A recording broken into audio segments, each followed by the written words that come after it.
Fans of virtual currencies congregate in some places and not in others. There's now a way to pinpoint crypto intensity in the US from circumstantial evidence. You can conclude that if you're in an area that shows up on a crypto heat map, you're probably surrounded by taxpayers who are young, rich or employed as coders. Not surprisingly, California leads in the number of locales where a high percentage of the population owns Bitcoin or one of its competitors. But in a state-by-state ranking, Washington beats California. Noteworthy. How relatively out of favor digital speculating is in flyover country.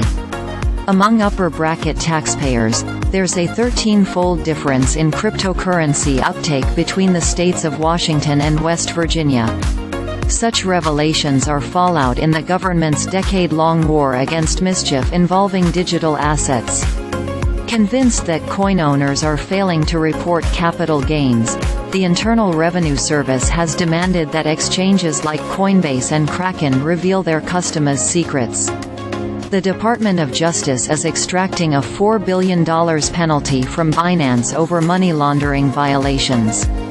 On dozens of occasions, the feds have penetrated the seemingly anonymous trail of blockchain transactions to retrieve stolen coins or get evidence of other crimes, like drug dealing.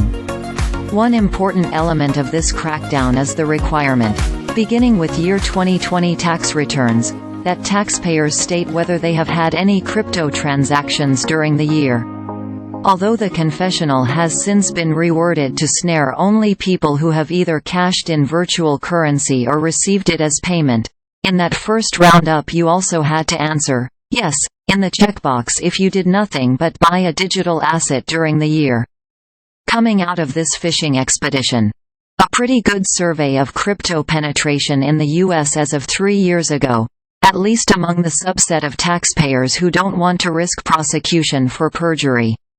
The IRS recently published the results, in its statistical summary of Form 1040s by zip code.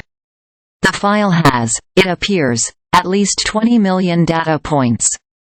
I sifted through the haystack, focusing on the 9.3 million returns that showed more than $200,000 in adjusted gross income.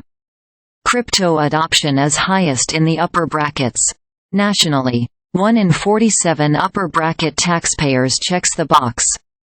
The geographic dispersion of the odds is quite large. On the West Coast, 3 states combined. The frequency is 1 in 29. In 21 states it's not even 1 in 100. Demographics explain some of this. Youngsters are captivated by digital assets. Fogies are not. Washington State, California and the District of Columbia all have younger populations, as measured by median age, than the country as a whole.